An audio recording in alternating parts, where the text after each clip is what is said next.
খোঁজখবর নিলে বোঝা যায় আর কি মন্ত্রণালয়গুলোতে যা হচ্ছে বর্তমানে, এটা মানে এটা নিয়ে হাসাহাসি হয় মাঝে মাঝে যে কিভাবে আসলে পদায়নগুলো হচ্ছে, কিভাবে সবাই পদবঞ্চিত হয়ে 5 আগস্টের পরে অ্যাপিয়ার হইলো এবং সবাই এখন নতুন নতুন পদ চায়, মানে এবং মানে কত কত পদের সুপারিশ যেখানে হয়েছে এবং কার কার হাত ধরে হয়েছে, এটা আসলে যথেষ্ট মানে জানার মতো ব্যাপার আর কি। এখন আমি যেমন রিসেন্টলি শুনতে পারলাম, আমরা কিন্তু অনেক সময় সমন্বয়কদের নামধামও শুনি যে তারাও গিয়ে আপনারা সাংবাদিক, আপনারা ভালো জানবেন।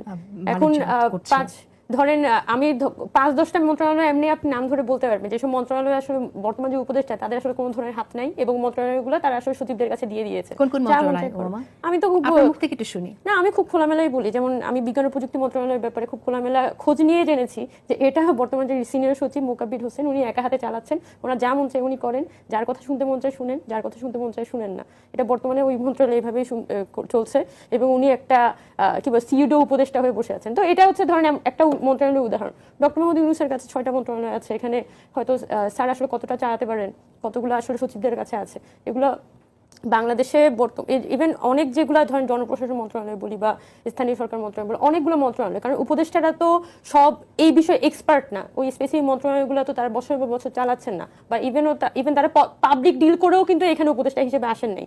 কিন্তু আপনি যদি মন্ত্রণালয়ের যারা প্রশাসকরা আছে তারা যদি আপনি দেখেন, সেটা তো বছরের পর বছর এই মন্ত্রণালয়ে ছিল, তারা সিস্টেমগুলো জানে, সে জানে যে কিভাবে করে বাটপাড়িটা করতে হয়, তারা সব কিছু সিস্টেম করে রেখে দেয় উপদেষ্টাদের ভূগোল বুঝে। তাহলে অভ্যুত্থানের সরকার বাটপাড়ি বন্ধ করতে পারলো না, এটা তো খুবই বাটপাড়ি বন্ধ করার তো শুধুমাত্র সরকারের মানে ঘাড়ে আমি দোষটা দিতে আসলে রাজি না, কারণ এই সরকারটা আসলে কি পরিস্থিতির মধ্যে দিয়ে তৈরি হয়েছিল ওগুলো আমরা সবাই জানি। দোষটা নিলে আমি অবশ্যই নিজের ঘাড়েও 1% নিব, তাসনিম ভাইয়ের ঘাড়েও 1% দিব, আপনার ঘাড়েও 1% দিব, আমি কারো ঘাড়ে কম করে দিব না। কারণ অভ্যুত্থানের সরকার স্যার এটা যেমন জনগণের সম্পত্তি, মানে এটা যখন ব্যর্থ হয় সেটার পিছনে জনগণের দায়ভার থাকে, এটাকে আলাদা করে ইয়ে করার কিছু নাই। তবে আমি মনে করি এখানে খুলে কথা বলাটা যে আচ্ছা এই সমস্যাগুলো হয়েছে, ইন ফিউচার যাতে এগুলো কাটিয়ে ওঠার মতো প্রসেসে আমরা ঢুকতে পারি।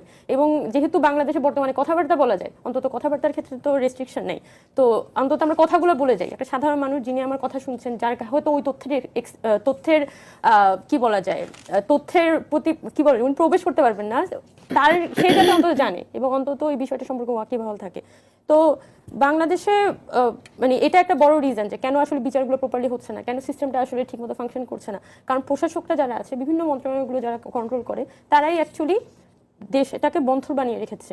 এবং আসলে এগুলো উপদেষ্টারাও খুব খোলামেলা স্বীকার করেন, আমি কখনো দেখি নাই যে তারা এই বিষয়গুলো অস্বীকার করেছে। রিসেন্টলি নাহিদ ইসলাম উনি যখন ডিসিদের সম্মেলনে গেলেন, ওখানে কিন্তু খুব স্পষ্টভাবে উনি কথাগুলো বলেছেন যে কিভাবে প্রশাসকরা দেশটাকে অস্থিতিশীল করে রাখছে।